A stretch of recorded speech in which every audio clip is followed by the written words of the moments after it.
Ciao amici, benvenuto a Average J.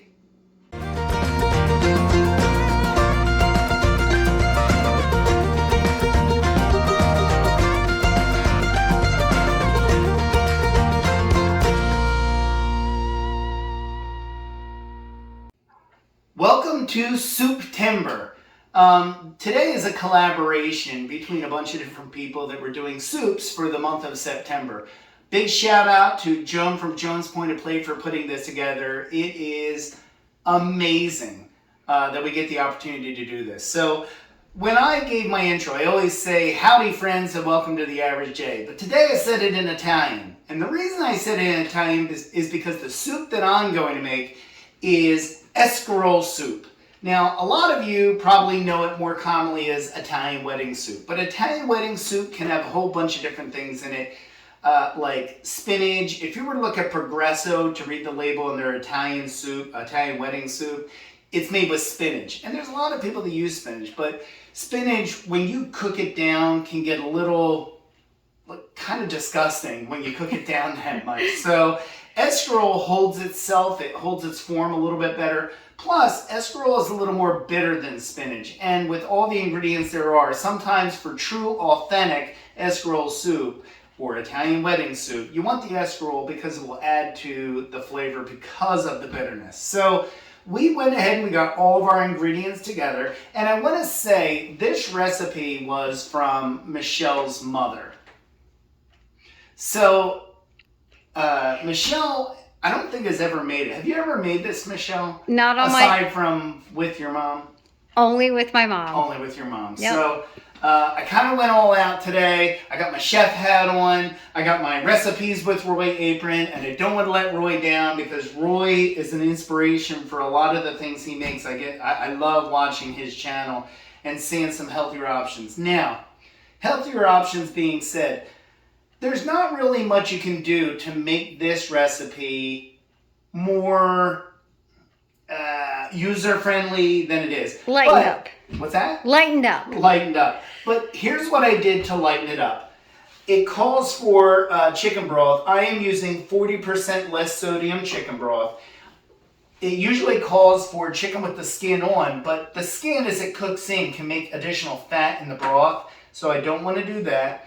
The ground beef, I made sure that I'm using pasture-fed 95% lean. So this is like really lean meat, so there's not as much fat. My salt, I'm using light salt. So that is what is making it a little lighter than normal. But let me go through what all the ingredients are. As said, I have a large container of the College Inn Chicken Broth. And I say College Inn because my mother-in-law always used College Inn. So I want to just, for staying to her tradition, keep that up. We have the Ditalini, I think is how it's pronounced, macaronis. Ditalini. But they're very small if you look at that. It's a very tiny macaroni. For the little meatballs that's going to be in there, I have the ground beef. I have a half a cup of Progresso Italian breadcrumbs, and I have 1 egg from my chickens. Yes. I have 2 medium-sized heads of escarole. It either calls for 1 large or 2 medium heads of escarole that's been washed. And here's where I'll show you the washing portion. Okay, so the recipe calls for thoroughly washing your escarole. It's the same for lettuce across the board. You should really wash your greens. But this is how it comes in the grocery store. There is tags that say escarole. But there's romaine, leafy greens, all kinds of stuff. But They keep it with the lettuce. well, yeah. Yeah. So, but what you want to do is you want to make sure, this is how I learned at the Holiday Inn in the kitchen, is fill your sink with water, and you're going to, We have a terrible sink, by the way. well, it's fine, but you put it in there and the dirt will fall to the bottom of the sink. Once it's full and you put your lettuce, and you can already see there's dirt in it. Look at all this. Oh, wow. You already see yeah, it. there is. Yeah. That's So- why you wash your escarole. Yes.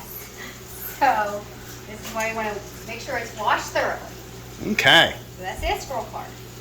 All right, so the lettuce has been washed thoroughly. We're just going to stir it around and then You keep calling it lettuce. our escarole. Put it in the colander. Maybe shake it out a little bit, and then we're gonna hit it with the salad spinner. There you go. But we're cooking it right away, so this step isn't really necessary because we're cooking it right away. But you know, last time I made escarole soup with my mom, we did do it this way because she made it the next day. Understood. You want it clean and dry. Clean and dry. Yep.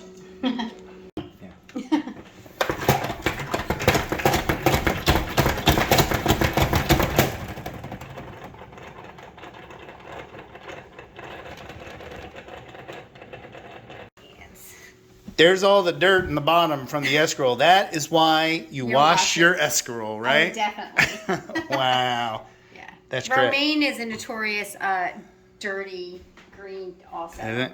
Well, you did a good job. Yep. In addition to that, I have one large Vidalia onion. It was a big onion.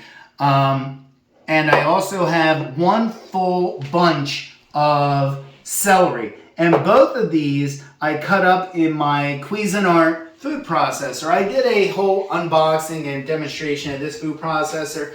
One of the things that's beautiful about it, because they have to be diced, and this food processor doesn't turn it into liquid or mush. It actually cuts it up and dices it very, very nice. Mm-hmm. I have my 3 chicken breasts. Again, I'm using boneless, skinless, so that it's a little lighter. Mm-hmm. I have 1 tablespoon of salt, but I'm not going to use all of it. That is to taste. So as I add it, I'll taste the soup and see how it is, and if I need more, I'll add more. And then I have 6 cups of water. So we have all of our ingredients together, and the process is going to be, I'm going to cook the water, the broth, the chicken, the onion, and the celery first. Then I'm going to put in the escarole. And while that's cooking, I'm going to make my meatballs, and then I'm going to brown them, and then I put the whole rest of it together, take the chicken out, cut it up, and hopefully when it's done, we have good escarole soup. That's my intention, that's my hope. I hope you like the recipe, and let's see how we do. Here is the original recipe. My mother-in-law hand wrote it, and then we made a photocopy, but then you can see there's some changes, there's some ink on it. We've made a few additions, subtractions, but this was what the original recipe was and what I based my escarole soup on. Okay, one thing I want to clarify real quick. When I said that we're using a 4-cup and a 2-cup, the recipe, it's supposed to be 4 of the 4-cup and 4 of the 2-cup.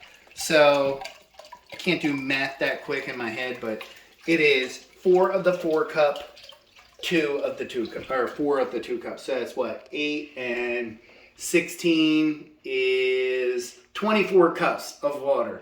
Do you know how much 312 times 123 is?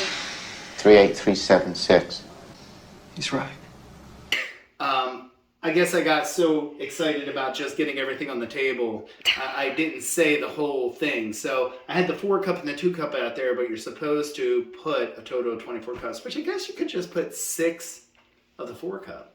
I don't understand that. Well, so as my mom's helper in the kitchen, she never really measured a whole lot of items. So it was just fill the pot until she thought it was correct.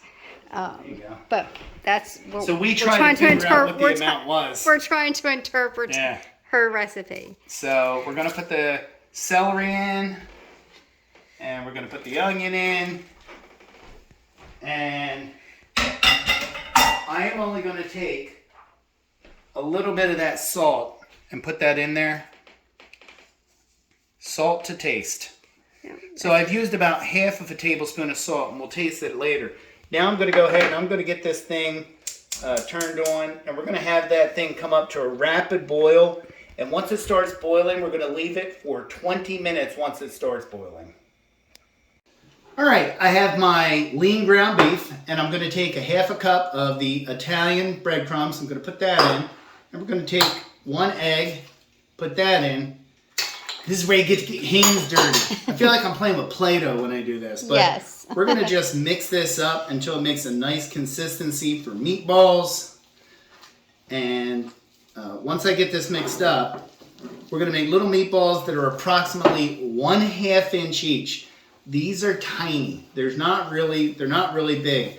Who wants a big old chunk of meatball in your soup anyway, right? It's soup. I'm not eating spaghetti and meatballs, you know? So not me. we're going to go ahead and get this mixed up. And once I get the meatballs, start to making them, I'll show you that. Now that the meat is together, I'm making the tiniest little meatballs. You can see them on the plate right here. They're not very big, nor should they be. We're going to brown them a little bit in a pan, and then eventually they'll go into the soup when it's ready. But it's going to take me probably 20 minutes to make all these little meatballs, because this is a pound of ground beef. For sure. And you don't want your meatballs too big. You know, you can see they're maybe about 1/2 inch or right about there, you know. So this was always Michelle's doing right here. Yeah. Michelle and her mom. So I'm just putting it on this little watermelon plate from Dollar Tree. And once I get done, I'll show you the full plate. The little meatballs are made. I mean, just put my hand next to them. You can see how tiny they are. You know, they're not big meatballs. They're tiny little things. But we got 2 plates of them. And what we're going to wind up doing is we're going to take them over here in a pan. And we're just going to put a little brown on them and then put them to the side. The water, broth, and chicken are at a rolling boil. We had that at a nice rolling boil, and it's 20 minutes from the time it starts boiling. We have about 10 minutes left on that. And then what we're going to do is add the escarole. In the meantime, what I'm going to do is I have a pan. I put a little bit of olive oil in the bottom, not a whole lot. And I'm going to go ahead and I'm just going to put like a quick brown on the meatballs.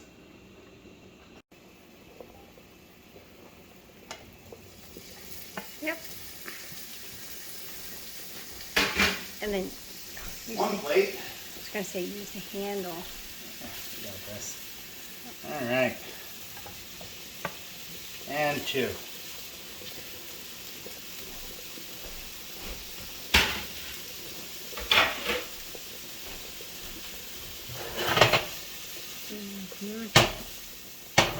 Don't want to let them sit too much. I don't want them like cooking.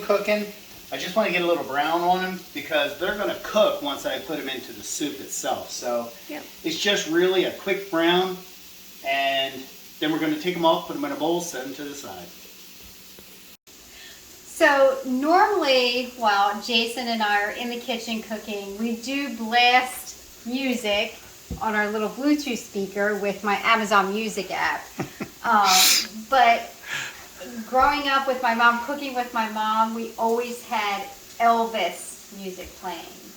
So she loved Elvis and Anne Murray. I just remember Elvis and Anne Murray. But you said that was the time that you talked Oh, yeah. about family and everything. Sure. You know, while we're waiting for all this stuff to brew and cook, we would just talk about everything and anything. So. Not to mention we'd have copyright infringement. Well, yeah. If we put the music on. So, yeah. But you can talk to me. I always do. I know you do. I love to. Yay. Artie can smell the little meatballs cooking. I think Artie wants some of the meatballs. I know, right? You do, don't you? He loves his mommy, though. You do. I'm standing in front of the fan. It's hot. It is hot. Yep. Okay. We got a little brown. You see they're still pink, but all we wanted to do was get like a little bit of a brown on them on the outside. So I'm just going to put them in a bowl. And they're going to stay right where they are until it is time to put them in. Now that it's been boiling for 20 minutes, we're going to add the escarole. I will not reuse that piece I just put on the floor. And Artie will not eat it either. No, Artie won't eat that. If I dropped the meatball, he'd be all over that. But I'll pick that piece up and throw it in the sink. And all I'm going to do is kind of push it down in there a little bit. For sure. Oh. All right. Mix it up a little bit so I get some of that onion and celery up to the top. All right. And we're going to let that go. And we're going to let that boil for 40 minutes. So once we hit 40 minutes, we'll do our next step. So it is, it's late at night. It's 9 o'clock at night. So 9:40, we will take the next steps. Okay, we have let this cook for 40 minutes. So we are going to go ahead and take our chicken out. If I can find it through all this escarole floating on top. There's one. Oh, almost one. Here's one.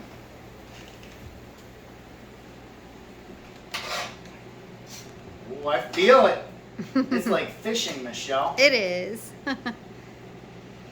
There's two.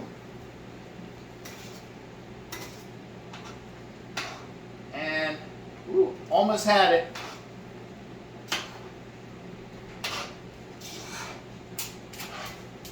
Whew, I can't even find that thing. Your third chicken breast in here.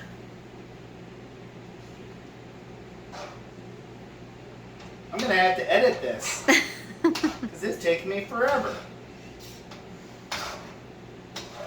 May have already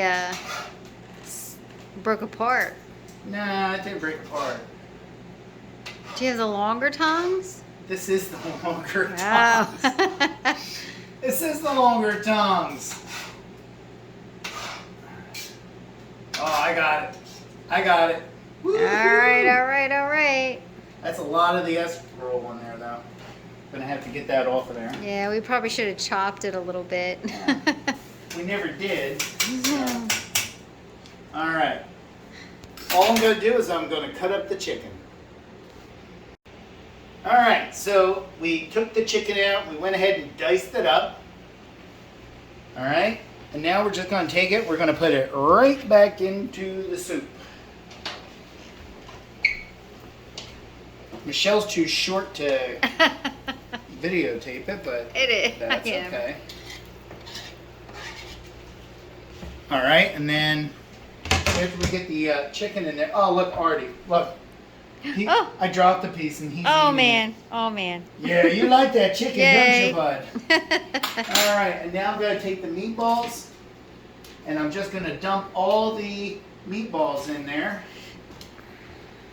All right, and we're going to give it a quick stir.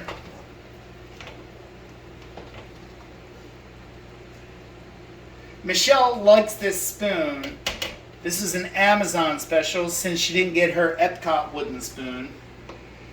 I think I've mentioned that before, but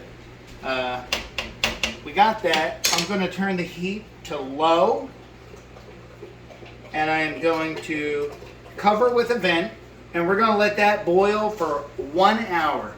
And in 1 hour, when that is done, we are finished and we are eating.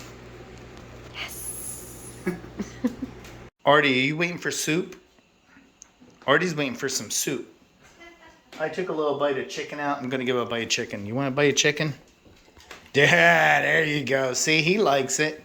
Of course, that's not saying much because he eats stuff out of the cat litter box. So I'm just saying. But he likes the chicken. Who doesn't like chicken? He's tired. It is Yeah. 10:30 at night and we're still making soup. You like that, Artie? He just wants to go to bed with his mommy. Okay, we have boiled it down for an hour after putting the diced chicken and the meatballs in. Now we're going to add our macaroni, the Ditalini. See, I got to say it like that. It's like in, remember Inglourious Bastards when they were trying to pretend they were Italian and he goes, Margheriti. Antonio Margareti. Ancora? Margareti. Un'altra volta, ma adesso vorrei proprio sentire la musica delle parole. Margareti. I'm just trying to pretend. I am Romanian and German by my family. Probably some other stuff thrown in there. Michelle's the Italian one, so Yes, I'm half a meatball. half a meatball. So I'm gonna go ahead and throw that in there. We're gonna stir that up a little bit. Funny how it takes it from boiling. You put that in there and it stops the boil, but it's going. Oh, that's boiling again. And then I'm gonna cover with a vent, and we're gonna cook that for 10 minutes. And then guess what? We're done. We will have soup. Soup. No soup for you. No soup for you!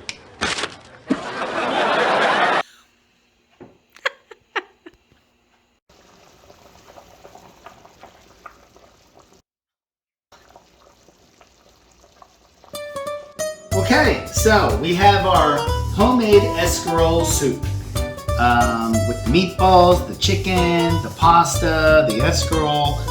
But there's one more ingredient that doesn't get cooked into it but put on top.